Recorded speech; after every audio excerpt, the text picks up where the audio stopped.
ilaha illallah wallahu akbar subhanallah alhamdulillah wala ilaha illallah wallahu akbar.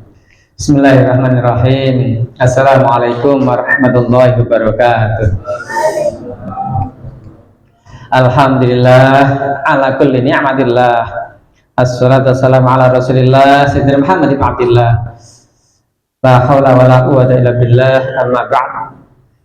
Wonten ngarsanipun bapak-bapak, ibu, sesepuh sesepuh sedaya jamaah Mushola An-Nur ingkang kula hormati.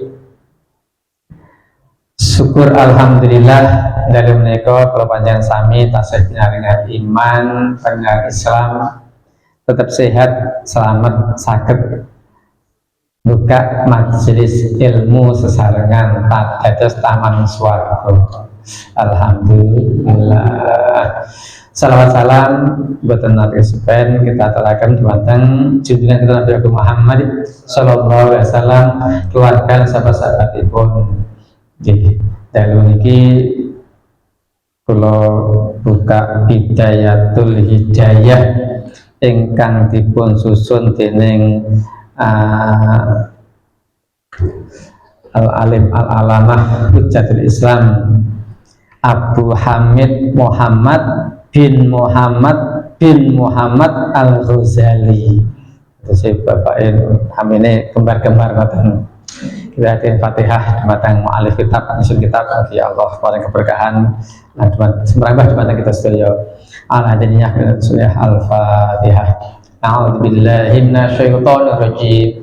Bismillahirrahmanirrahim. Alhamdulillahirabbil alamin. Arrahmanirrahim. Maliki yaumiddin. Iyyaka na'budu wa iyyaka nasta'in. Ihdinas siratal mustaqim. Siratal ladzina an'amta 'alaihim ghairil maghdubi 'alaihim waladdallin.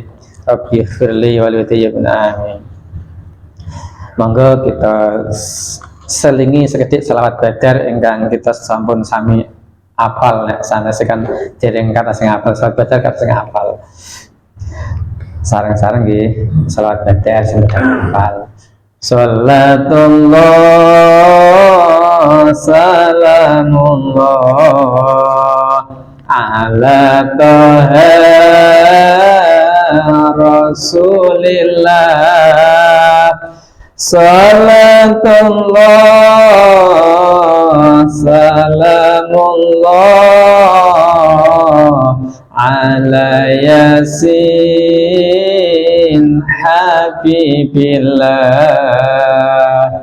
Tawassalna bi bismillah wa bil hadi rasulillah wa kulli mujahidillah bi ahlil badri ya Allah. Para rawuh Bapak Ibu sedaya kang hormati, Allah SWT sampun ngendikaken wonten Al-Qur'an surah Az-Zumar, a'udzubillahi minasyaitonir rajim. Qul hal yastawil ladzina ya'lamuna wal ladzina la ya'lamun. Katakanlah, apakah sama orang yang mengetahui dengan orang yang tidak mengetahui? Nah, ini Gusti Allah mancing-mancing dumateng kawula hambanipun supados mikir kira-kira padha apa ora ta ben mikirane iki ben urip antarane wong ngerti lan mboten ngerti ya mesti wae beda. Wong sing ngerti ilmune niku benerke kabel tegangan tinggi pedhot wantun. Lah kula mboten wantun, mboten ngertos ilmune. Sing ngertos ilmune nyuwek wetenge wong meteng wantun. Lah kula mboten ngertos ilmune, mboten wantun nyuwek wetenge wong meteng sesar ngertos ilmune. Ya benten sing ngerti ilmune ngeduk sumur ya milih oh iki ana banyune terus sing penting RT ilmune keduk sak jero-jerone mboten temu banyu wong penting ilmune dite sing dalane banyu iki sing dilewati ngerti ilmu dados sing ngerti ilmune wudu ya bisa bener wudune wong ngerti ilmune wudu sing mboten ngerti ilmune wudu ya mboten bener wudune semanten ugi yang tahu ilmunya salat jamaah iya akan semangat berjamaah dan sah jamaahnya. Yang tidak tahu ilmunya jamaah kelihatannya hadir berjamaah namun pahalanya seperti munfarid, seperti sholat sendiri karena tidak tahu ilmunya jamaah, sehingga mendapat pahala munfarid tidak seperti orang jamaah pahalanya. Itulah bedanya di antara beda orang yang mengetahui dengan yang tidak mengetahui. Ilmu yang kita cari memang kewajiban kita untuk mencari itu kewajiban kita. Thalabul ilmi faridatun ala kulli muslimin wa muslimatin. Mencari ilmu itu memang wajib bagi muslim laki-laki maupun perempuan. Bahkan sampai disampaikan pula oleh Rasulullah, utlubul ilma walau bisin. Kewajibannya carilah ilmu walau sampai ke negeri yang seberang yang jauh sana. Ya tidak hanya Cina saja, kemana saja lah, tidak hanya Cina. Kapan kewajiban menuntut ilmu? Minal mahdi ilal lahdi. Sebelum kita mengamalkan setiap ilmu agar ilmu menjadi bermanfaat, perlu kita ketahui ada beberapa orang yang niatannya beda-beda. Ada yang niatnya mencari ilmu itu untuk tujuan meraih akhirat saja, mencari ridha Allah tok lah. Dalam mencari ilmu apapun dipelajari hanya untuk mencari ridha Allah, untuk kepentingan akhirat, tidak ada niat lain-lain. Yang penting aku punya tujuan untuk akhirat, keperluan akhiratku nanti aku belajar untuk akhiratku, cari ilmu karena itu wajibku mencari ilmu itu. Nah, kecuali ilmu yang dilarang, ilmu sihir dilarang dipelajari, sehingga tidak termasuk diwajibkan. Ada pula yang mencari ilmunya dengan tujuan untuk menunjang kehidupan dunianya, untuk kehidupan dunia, menggunakan ilmunya untuk meraih kemuliaan, meraih pangkat, meraih jabatan, meraih harta. Nah, orang seperti ini yang dikhawatirkan kalau menuntut ilmunya itu tidak tujuan meraih ridha Allah, tapi untuk meraih pangkat, harta, kemuliaan duniawi. Dikhawatirkannya sebelum taubat dia sudah keburu pulang menghadap Allah. Dikhawatirkannya mendapatkan kelompok su'ul khotimah kalau belum taubat atas niatan yang salah saat pergi menuntut ilmu. Jadi niatnya, waduh penting, niatnya penting banget ini niatnya. Awal mulai ngaji, mulai belajar, ya menuntut ilmu apa saja lah, di kampus mana saja, niatnya harus benar diluruskan. Kalau niatnya nggak benar, ya itu dikhawatirkan nanti sebelum tobat sudah keburu, ya, ajal menjemput, sehingga termasuk golongan su'ul khotimah. Na'udzubillah min dzalik. Imam Ghazali menuliskan, fa'inat ta'ibu minadz-dzambi kaman la dzambalah. Fa'inat ta'ibu minadz-dzunubi kaman la dzambalah. Sesungguhnya orang yang bertobat dari dosa itu seperti orang yang tidak punya dosa. Kalau sudah bertobat, tobat nasuha, betul-betul tobatnya tobat nasuha, maka dia akan bersih seperti orang yang tidak punya dosa. Menurut Imam Ghazali. Tapi itu kan tobatan nasuha. Banyak orang yang tobatnya tobat sambel, tobat apa? Sekarang tobat besok kumat, ini tobat besok kumat lagi. Jadi tobatnya tobat pura-pura terus sambel, tidak tenanan. Ada pula orang yang tujuan untuk ilmunya hanya untuk memperbanyak jumlah harta yang dimilikinya. Allah SWT juga menyampaikan dalam surah As-Saff, A'udzubillahi minasyaitonir rajim, ya ayyuhalladzina amanu lima taquluna ma la taf'alun. Ini bahayanya bagi orang yang berilmu. Disampaikan Allah SWT, ya ayyuhalladzina amanu, wahai orang yang beriman,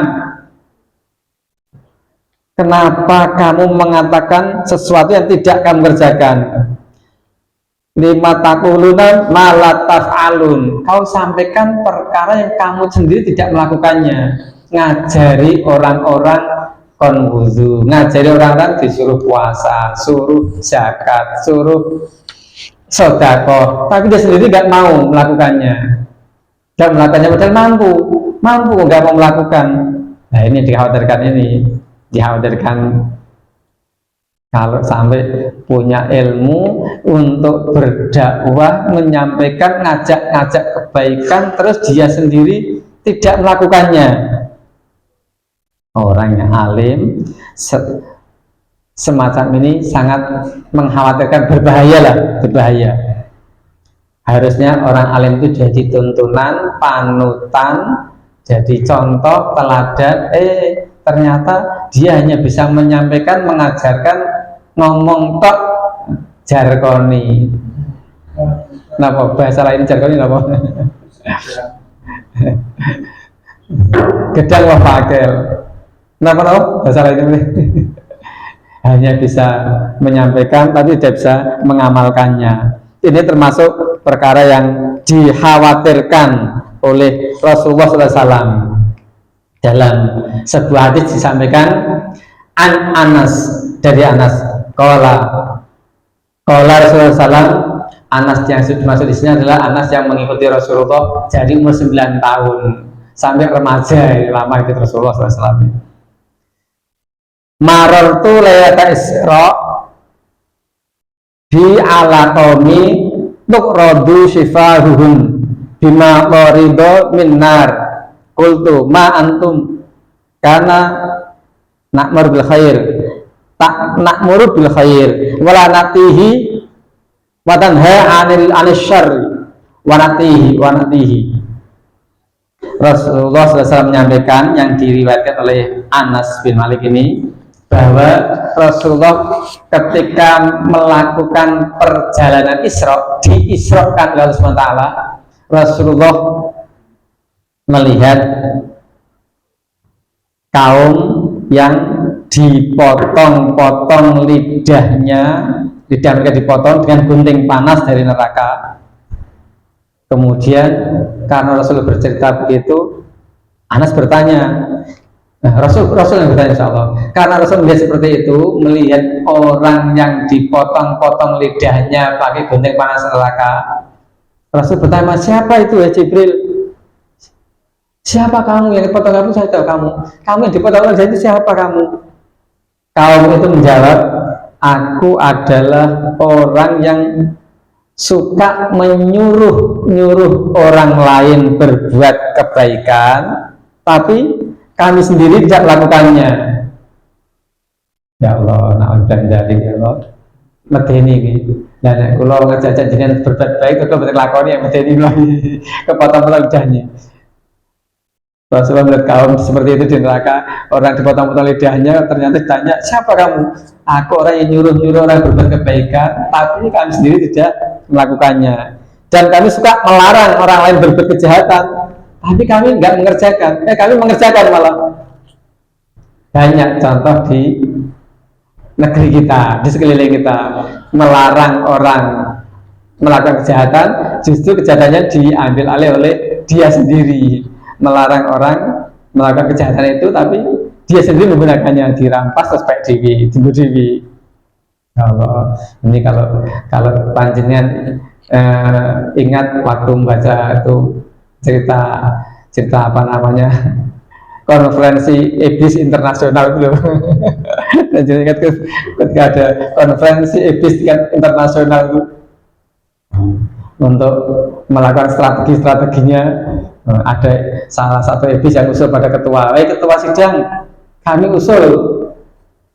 melaporkan ini, saya sebagai petugas iblis di Indonesia merasa tidak sanggup lagi menjadi petugas di Indonesia. Loh, kenapa?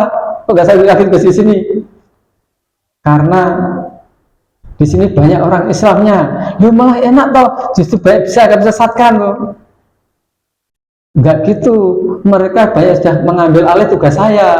Jadi saya kan nganggur sana, gak ada kerjaan karena banyak diambil alih oleh mereka tugas saya. Ya Allah, tugas iblis masih diambil alih oleh manusia. Ya.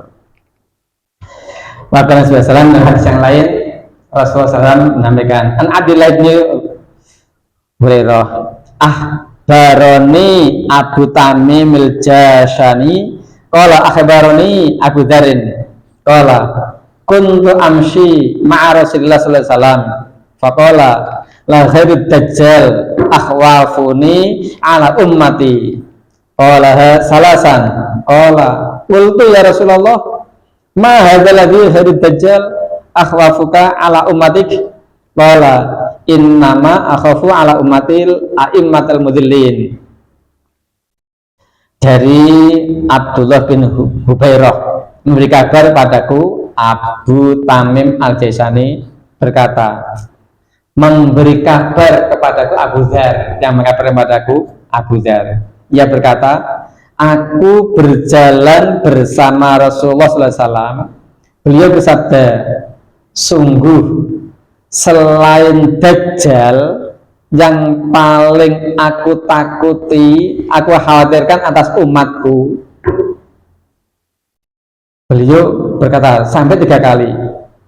Kemudian berkata Abu Dzar, aku bertanya, wahai Rasulullah, apa selain Dajjal yang engkau khawatirkan, engkau takuti atas umatmu?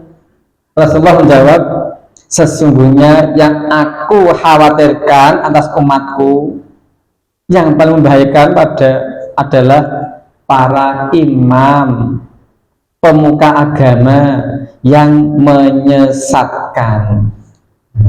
Rasulullah lebih khawatir tokoh-tokoh agama yang menyesatkan dibanding dengan datangnya Dajjal. Jenengan men Dajjal nggih. Pun sering bilang Dajjal toh. Waktu Rasulullah mimpi melihat Dajjal itu, Dajjal dalam bentuk makhluk hidup yang sangat besar, rambutnya keriting, matanya satu cacat, yang satu melotot seperti buah anggur yang begitu keluar katanya. Di dahinya bertuliskan huruf kaf, fa, ra, dan semuanya bisa membaca itu adalah orang kafir. Semuanya bisa membaca, termasuk orang yang buta huruf pun bisa membaca kalau itu adalah kafir.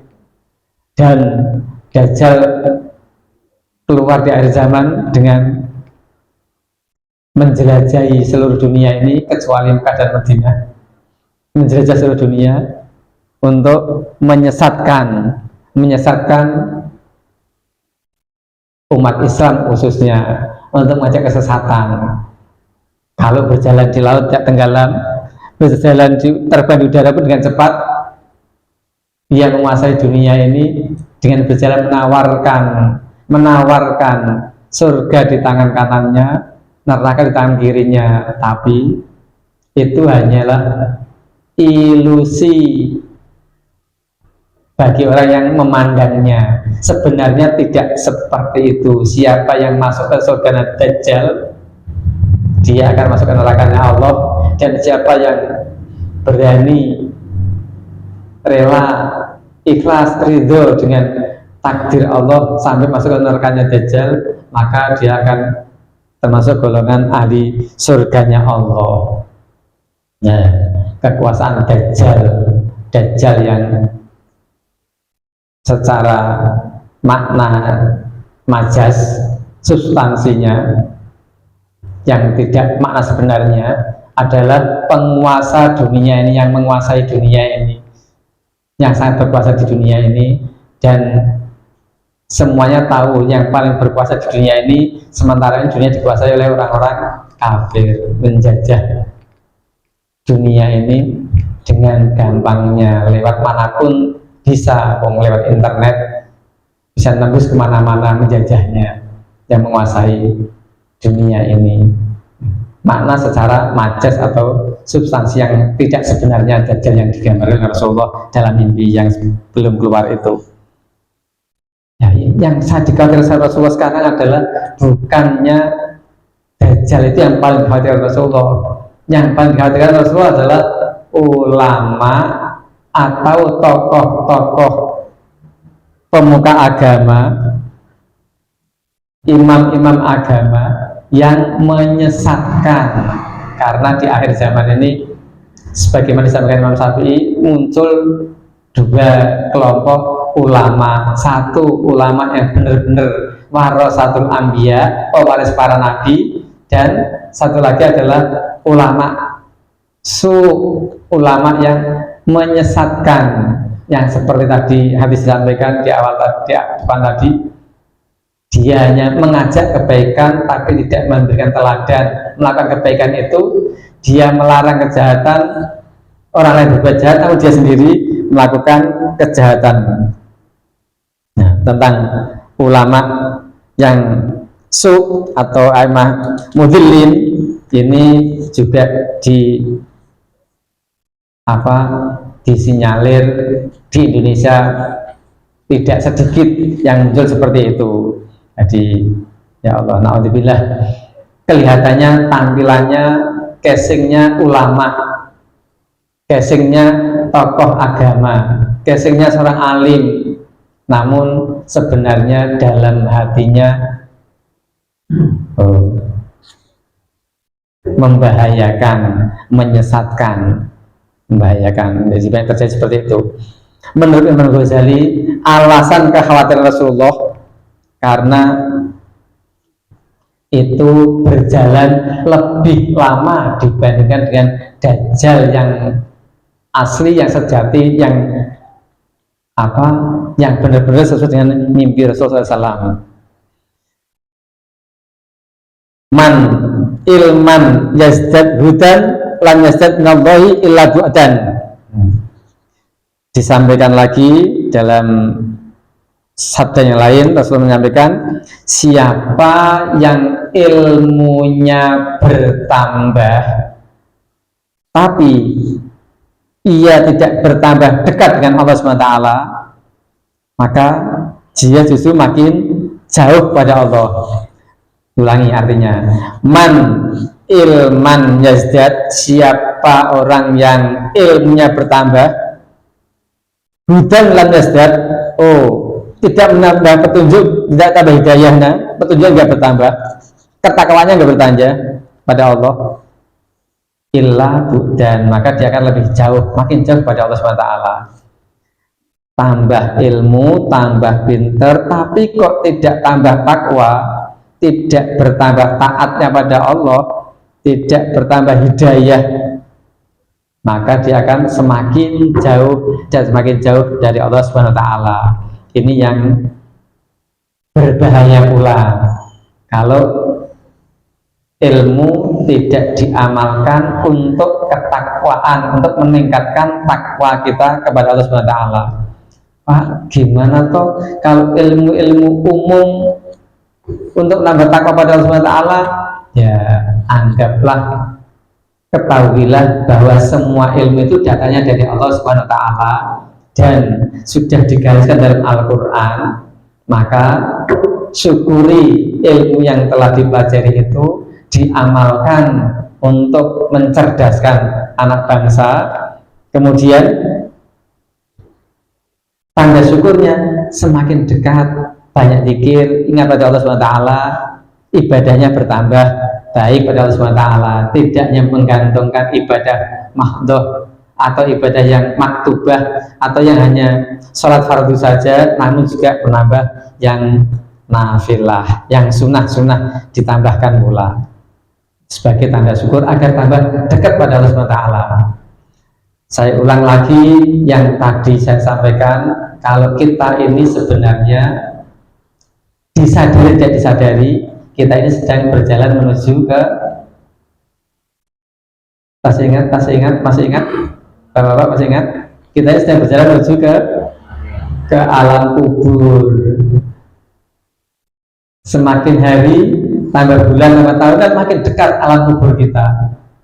Yang jelas, yang pasti kita itu berjalan meninggalkan dunia menuju ke alam kubur. Namun seringkali kita lalai bahwa kita ini sedang berjalan menuju ke alam kubur, sehingga karena lalai saat ulang tahun seringkali dirayakan dengan gembira ria, dengan foya-foya gembira ria ulang tahun, padahal makin dekat dengan alam kubur harusnya makin takut, menambah takwanya. Malah senang-senang gembira ria ulang tahunnya.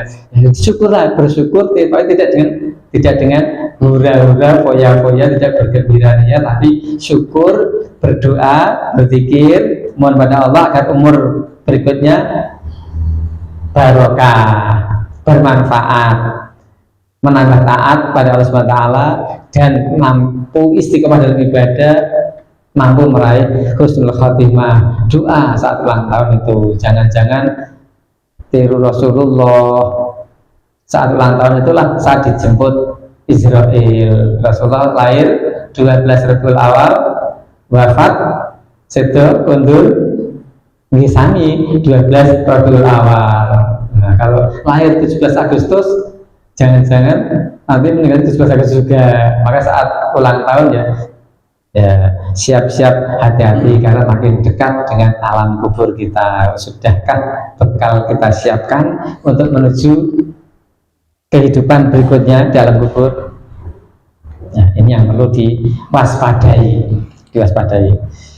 Ibu bapak saya hormati, alangkah baiknya kalau kita berikhtiar sambil berdoa pada Allah SWT agar ilmu yang kita pelajari semuanya bisa bermanfaat, dan tidak ada ilmu yang tidak bermanfaat, karena di hari kiamat nanti akan ditanyakan, dipertanggungjawabkan, ilmu yang kamu pelajari itu sudah kemanfaatkan belum, sudah bermanfaat belum, adakah yang sia-sia, ditanyakan nanti di hari kiamat soalnya. Maka doalah sambil ikhtiar, berusaha terus sambil berdoa, Allahumma inni as'aluka ilman nafi'a, ya Allah, aku mohon padamu ya Allah ilmu yang bermanfaat, warizqan thayyiban, dan rezeki yang baik, wa amalan taqabbalan, dan amal yang kamu terima ya Allah, diterima oleh Allah SWT. Selalu berdoa ya Allah, Allahumma inna nas'aluka, Allahumma inni as'aluka, kalau jadi imam ya Allahumma inna nas'aluka ilman nafi'a, ilmu yang bermanfaat ya Allah. Allahumma inna nas'aluka ilman nafi'a, Allahumma inni as'aluka ilman nafi'a wa amalan taqabbalan, amal yang diterima oleh Allah SWT. Dan juga Rasulullah mengajarkan doa itu, juga mengajarkan doa yang lainnya lagi, Allahumma inni a'udzubika, ya Allah, aku berlindung padamu ya Allah, min ilmin la yanfa', dari ilmu yang tidak bermanfaat.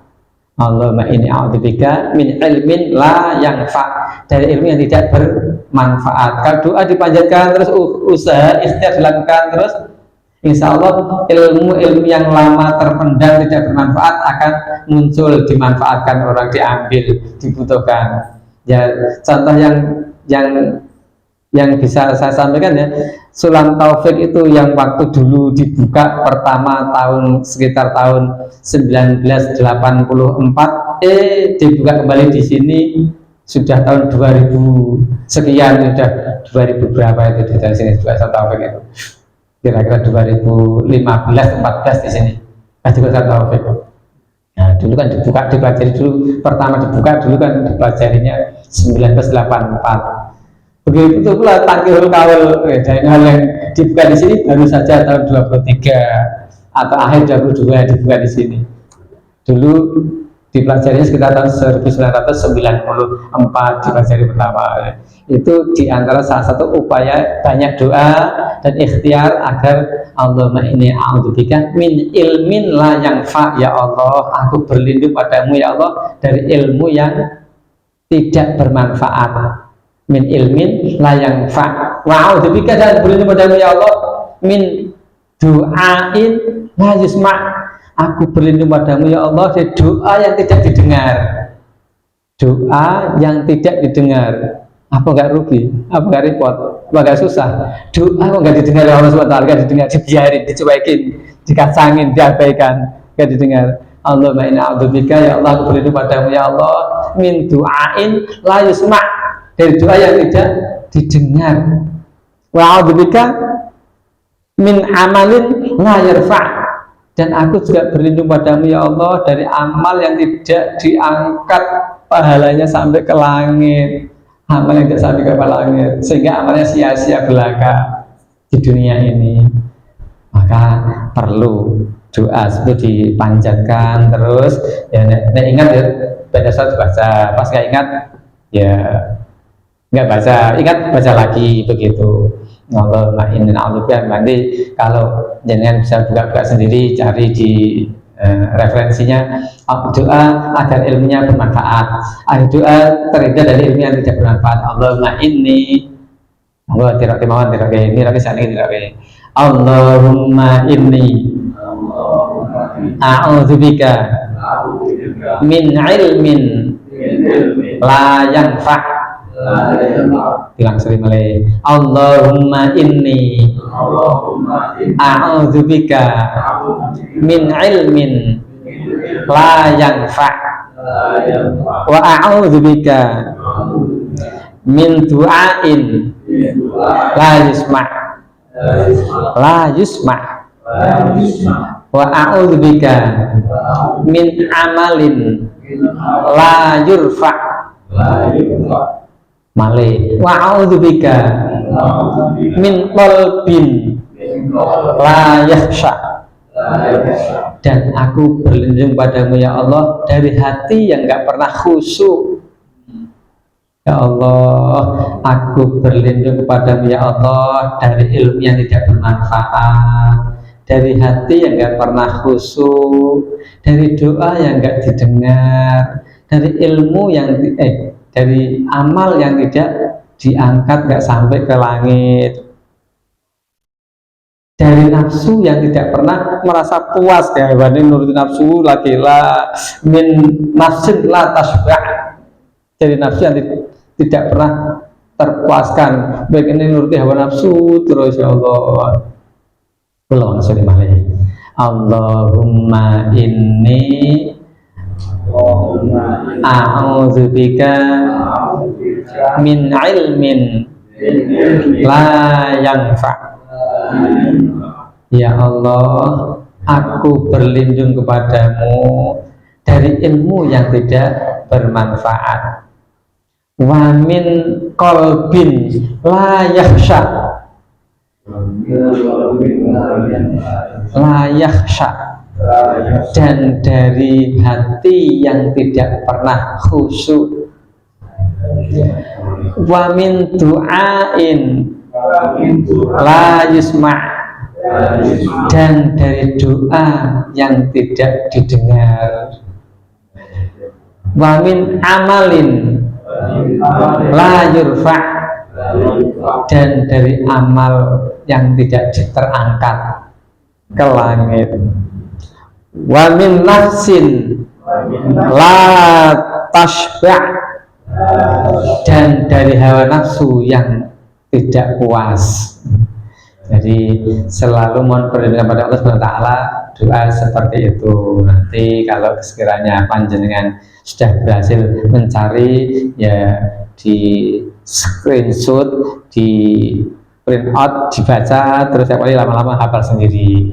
Atau karena zaman sekarang gampang begitu, nggak usah minta dituliskan, nggak usah minta, tinggal screenshot saja, tulis judulnya keluar sendiri, screenshot. Kemudian tinggal baca, dihafalkan. Mudah-mudahan kita semuanya oleh Allah SWT dihindarkan dari ilmu yang tidak bermanfaat. Bapak Ibu saya hormati, satu lagi dari kitab ini adalah membahas tentang adab bangun tidur. Adab bangun tidur. Jadi beberapa adab yang disampaikan di kitab ini, beberapa adab. Namun yang pertama adalah adab bangun tidur. Yang berikutnya lagi ada adab masuk kamar mandi. Adab bangun tidur yang disampaikan di kitab ini adalah kita tuh berusaha ketika bangun dari tidur, berusaha bangun sebelum terbit fajar. Ya. Karena sebaik-baik orang mukmin itu lebih baik tidurnya awal, namun bangunnya awal dibanding yang tidurnya akhir, bangunnya juga akhir. Tidurnya akhir, bangunnya juga akhir. Maka lebih baik tidurnya awal sehingga bisa bangun lebih awal, sehingga bisa bangun sebelum terbit fajar. Kalau bisa bangun sebelum terbit fajar, kita kan punya kesempatan untuk sholat tahajud, untuk menambah zikir di sepertiga malam yang akhir, untuk banyak doa mohon kepada Allah SWT. Ketika orang-orang sedang pada tidur, kita sibuk doa. Orang lain sibuk tidur, kita sibuk doa. Kalau bisa bangun sebelum fajar, maka saya juga berusaha untuk berusaha supaya saya tidak menjadi apa yang dikhawatirkan Rasulullah tadi, terpotong-potong lidahnya, nyampaikan ngajak kebaikan tapi nggak ngamalkan, nggak melakukan. Saya paling repot, paling susah ketika piket, makanya piket saya susah. Pulangnya malam, tidurnya larut malam, bangunnya kalau bangun ya dipaksakan bisa bangun sebelum fajar, tapi terus siangnya saat bekerja jadi ngantuk terus loyo. Ini yang di antara adab bangun tidur. Doa bangun tidur yang sering terlupakan. Kalau mau tidur, banyak orang yang tidak lupa doanya. Bapak-bapak, ibu-ibu semuanya nggak lupa mau tidur, ya? Nggak lupa bapak-bapak, ibu mau tidur cara doa. Bangun tidur itu yang sering lupa bangun tidur. Alhamdulillah saja udah lupa. Alhamdulillahilladzi ahyana ba'dama amatana wa ilaihin nusyur. Segala puji bagi Allah yang telah menghidupkan kami, urip meneh bar mati sewengi dari kematian kami semalam dihidupkan lagi. Alhamdulillah, syukur pada Allah. Ini yang sering dilupakan. Maka ketika saya tanya pada anak-anak, kalau saya tanya tidak doa akan tidur, doa bangun tidur, karena yang sering terlupakan. Kalau mau tidur banyak yang hafal, yang bangunnya banyak yang nggak hafal. Kalau saya tanyakan anak tidak doa masuk kamar mandi, ya saya tanya keluar kamar mandi, karena sering dilupakan keluarnya. Nah, bar lali. Ketika mau ingat, mau masuk ingat, ketika selesai lupa. Nah, itu yang sering saya tanyakan, yang keluarnya, selesainya, sesudahnya itulah sebagai tanda syukur. Bukti syukurnya sudah selesai urusan. Alhamdulillahilladzi ahyana ba'dama amatana wa ilaihin nusyur. Kemudian seiring dengan ilmu kesehatan, tidak bangun langsung lari menuju kamar mandi, ya duduk dulu lah. Sambil berdoa duduk dulu, terus melek padang kita dalane, baru berjalan menuju ke kamar mandi untuk bersih diri, wudu, kemudian bisa menunaikan sholat tahajud, disambung nanti sholat fajar, qobliyah subuh. Itu diantara adab bangun tidur yang ada di kitab ini. Kalau ada tidurnya tidak dituliskan di sini, ada tidurnya. Ada tidur Rasulullah SAW seperti tidurnya mayit, jenazah di alam kubur, enggak disampaikan di sini, enggak disampaikan. Enggak adanya di kitab lain. Tidur dengan membujur seperti mayit, kepala sebagian utara, kemudian miring ke kanan sehingga posisi menghadap kiblat. Itu tidak disampaikan di kitab ini, adanya di kitab lain. Sebelum tidur wudu dulu, baca ayat-ayat Al-Quran dulu, apakah itu trikul, kulhu, kul a'udzu falak, kul a'udzu binas, atau tambah ayat kursi dan sebagainya, ditiupkan ke tangan, diusapkan seluruh tubuh, kemudian niat tidur menghadap kiblat dan miring berbalik ke kanan. Itu adanya di kitab yang lain, tidak disampaikan di kitab ini. Ibu bapak saya hormati, mohon maaf, ini yang bisa saya sampaikan pada malam hari ini. Mudah-mudahan bermanfaat dan kita bisa mengamalkannya, dan mudah-mudahan Allah berikan keberkahan pada kita semuanya, juga keluarga kita tercinta. Kita akhiri dengan doa penutup majelis bersama. Subhanakallahumma wa bihamdika asyhadu an la ilaha illa anta astaghfiruka wa atubu ilaik. Mohon maaf atas kekurangan. Assalamualaikum warahmatullahi wabarakatuh.